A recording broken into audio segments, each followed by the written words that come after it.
इतिहास में कुछ सभ्यताएं लड़ी, जली और मिटा दी गई, लेकिन एक सभ्यता ऐसी भी थी जो न हारी, न टूटी, न जली, फिर भी आज जिंदा नहीं है।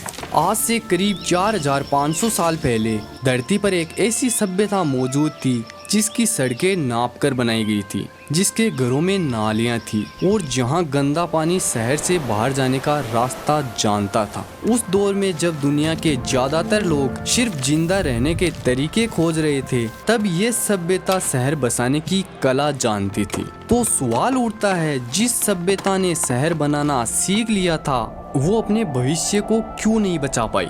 और इससे भी डरावना सवाल, अगर कोई युद्ध नहीं हुआ तो फिर ये सभ्यता खत्म कैसे हुई? ना कोई जली हुई इमारतें, ना टूटी हुई तलवारें, ना सामूहिक कब्रें, फिर भी पूरा सिस्टम टूट गया। क्या प्रकृति ने पीठ फेर ली या इंसान ने चेतावनियों को नजरअंदाज कर दिया? और क्या वही चेतावनियां आज भी हमारे सामने खड़ी हैं? आज की ये कहानी खंडहरों की नहीं, ये कहानी है एक उन्नत दिमाग की सबसे खामोश हार की। इस कहानी को समझने के लिए हमें उस समय में लौटना होगा जब इंसान अभी भी भागता था, आज यहाँ कल वहाँ, ना स्थायी घर, ना खेत, ना कल की कोई गारंटी। लेकिन फिर प्रकृति ने एक मौका दिया। उत्तर पश्चिम भारत और आज के पाकिस्तान की जमीन पर कुछ नदियाँ हर साल अपने किनारों से बाहर आती थी। ये बाढ़ तबाही नहीं, उपजाऊ मिट्टी लेकर आती थी। यही इंसान ने पहली बार सोचा,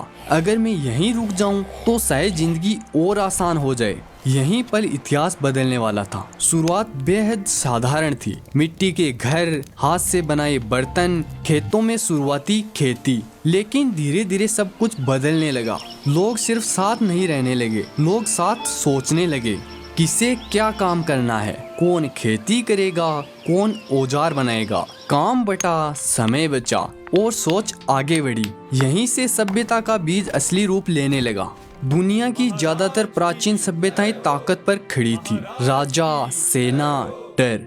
लेकिन हड़प्पा में हमें कुछ और दिखता है। यहाँ ताकत नहीं, व्यवस्था दिखती है। यहाँ डर नहीं, अनुशासन दिखता है। और यही इस सभ्यता को सबसे अलग बनाता है। हड़प्पा के शहर अपने आप नहीं उगाए थे, ये सोच समझकर डिजाइन किए गए थे। सीधी सड़कें, बराबर चौड़ाई की गलियां, एक जैसी ईंटें, हर घर मुख्य सड़क से जुड़ा हुआ। और सबसे अहम बात, हर घर से निकलने वाला गंदा पानी शहर से बाहर जाता था। आज जिसे हम एडवांस अर्बन प्लानिंग कहते हैं, वो यहाँ हजारों साल पहले मौजूद था। अब जरा यहाँ रुकिए। 4500 साल पहले जब दुनिया के ज्यादातर हिस्सों में लोग खुले में गंदगी फैलाते थे, तब हड़प्पा के लोग नालियों को ढकते थे।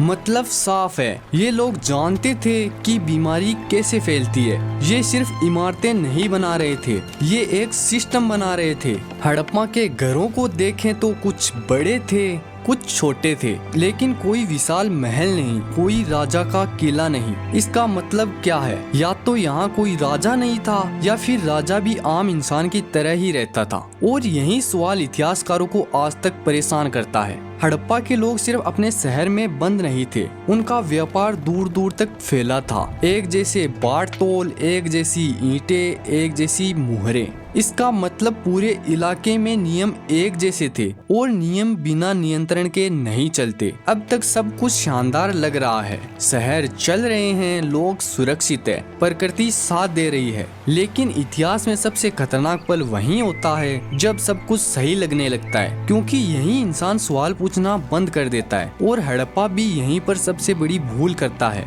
मौसम धीरे धीरे बदलने लगा, बाढ़ पहले जैसी नहीं रही, कभी ज्यादा कभी बिल्कुल नहीं। नदियां पहले जितनी भरोसेमंद नहीं रही, लेकिन सभ्यता अब इतनी मजबूत लगती थी कि किसी को डर नहीं लगा, क्योंकि सब कुछ अब तक सही चल ही रहा था। हड़प्पा सभ्यता अब अपने शिखर पर है, शहर खड़े हैं, व्यवस्था चल रही है, लोग आश्वस्त हैं। लेकिन यहीं से प्रकृति अपना रुख बदलने वाली है। और ये बदलाव किसी धमाके की तरह नहीं आया, ये खामोशी से आया। शुरुआत बहुत मामूली थी, एक साल बाढ़ थोड़ी कम आई, लोगों ने सोचा कोई बात नहीं, कभी कभी ऐसा होता है। अगले साल बारिश थोड़ी देरी से हुई, फिर भी किसी ने चिंता नहीं की, क्योंकि हजारों सालों से नदियां भरोसेमंद रही थी, और जब इंसान लंबे समय तक सुरक्षित रहता है तो खतरे की आदत खत्म हो जाती है। हड़प्पा सभ्यता पूरी तरह नदियों पर टिकी हुई थी। पानी मतलब खेती होगी, खेती मतलब भोजन मिलेगा, भोजन मतलब सभ्यता बनेगी।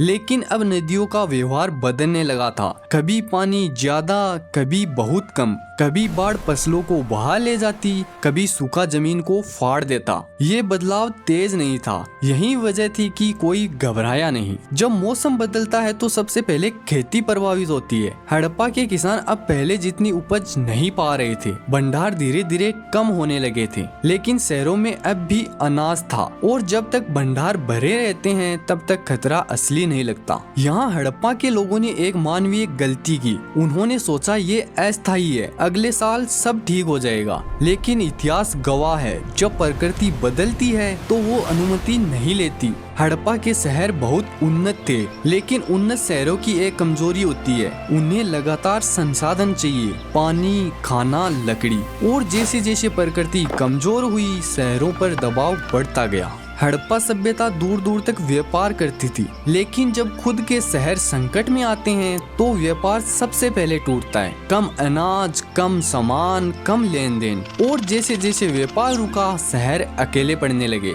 यह कोई अचानक हुआ प्लान नहीं था, कोई भगदड़ नहीं, कोई अफरा तफरी नहीं। लोग धीरे धीरे शहर छोड़ने लगे, पहले किसान, फिर कारीगर, फिर व्यापारी। शहर खाली होने लगे, लेकिन इमारतें खड़ी रही। और वहाँ की सबसे डरावनी बात, वहाँ नालियाँ थी, सड़कें थी, घर थे, लेकिन उनमें रहने वाले नहीं थे। हड़प्पा टूटा नहीं था, हड़प्पा छोड़ा जा रहा था। इतिहासकारों ने बहुत ढूंढा, टूटी तलवारें, जले हुए शहर, सामूहिक कब्रें, लेकिन उन्हें कुछ नहीं मिला। इसका मतलब साफ है, ये विनाश हिंसा से नहीं हुआ, ये धीरे धीरे थक जाने से हुआ। जब हालात लगातार खराब होते हैं तो इंसान लड़ता नहीं है, वो पीछे हटता है, छोटे गांवों की ओर, नदी के नए रास्तों की ओर। और यही हड़प्पा के साथ हुआ। ये बहुत जरूरी बात है, हड़प्पा के लोग मर नहीं रहे थे, वे दूसरी जगहों पर जिंदा रह रहे थे। सभ्यता एक जगह से दूसरी जगह सरक रही थी, लेकिन शहरों वाला सिस्टम अब टिक नहीं पा रहा था।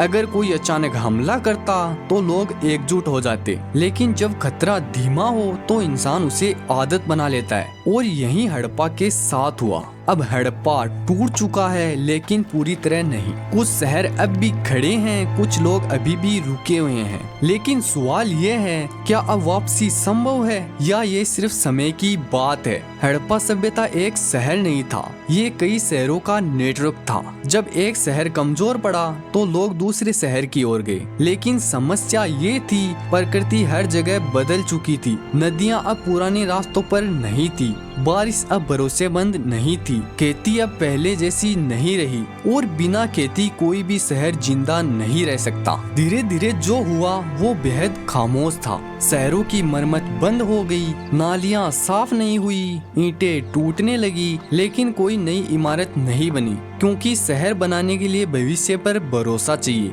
और वो भरोसा अब खत्म हो चुका था। यहाँ एक बहुत अहम बात समझो, हड़प्पा के लोग अचानक मर नहीं गए, वे गाँव में बस गए, नई जगहों पर चले गए, नई परिस्थितियों के अनुसार ढल गए। लेकिन जो चीज खत्म हुई वो थी शहरों में रहने की उन्नत व्यवस्था, वो अनुशासन, वो सामूहिक योजना। सभ्यता इंसानों से नहीं, सिस्टम से मरती है। इतिहास में हम अक्सर एक आखिरी युद्ध ढूंढते हैं, लेकिन हड़प्पा में ऐसा कुछ नहीं है। कोई अंतिम युद्ध नहीं, कोई वीरगाथा नहीं, कोई आखिरी राजा नहीं, क्योंकि ये विनाश लड़ाई से नहीं हुआ, ये थकान से हुआ, लगातार संघर्ष से, लगातार अनिश्चितता से। एक और रहस्य, इतनी उन्नत सभ्यता, लेकिन कोई स्पष्ट लिखित इतिहास नहीं। लिखावट है, लेकिन भाषा आज भी पढ़ी नहीं जा सकी। इसका मतलब शायद हड़प्पा के लोग इतिहास लिखने से ज्यादा जिंदगी जीने में यकीन रखते थे, और जब जिंदगी मुश्किल हो जाती है तो लिखने का समय सबसे पहले खत्म होता है। हड़प्पा हमें एक डरावनी सच्चाई दिखाता है कि हर विनाश धमाके से नहीं आता, कुछ विनाश धीरे धीरे आते हैं, इतने धीरे कि हम उन्हें नजरअंदाज कर देते हैं। बारिश कम हुई,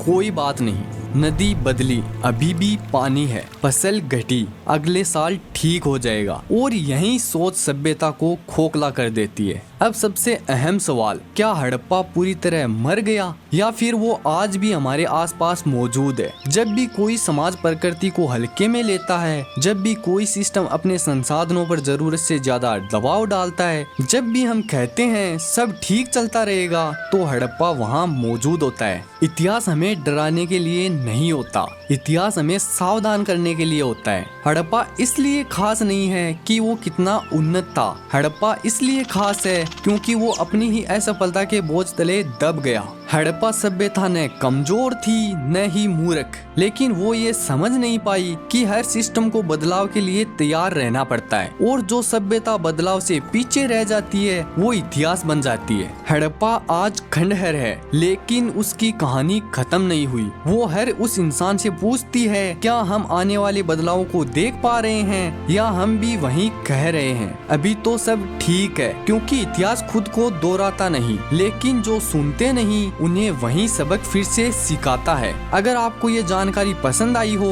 तो कमेंट में जरूर बताइए आपको कौन सी बात सबसे ज्यादा हैरान करने वाली लगी, और ऐसे ही इतिहास के अनसुने अध्यायों के लिए हमारे चैनल अर्थ डॉक्यूमेंट्री को सब्सक्राइब जरूर करें।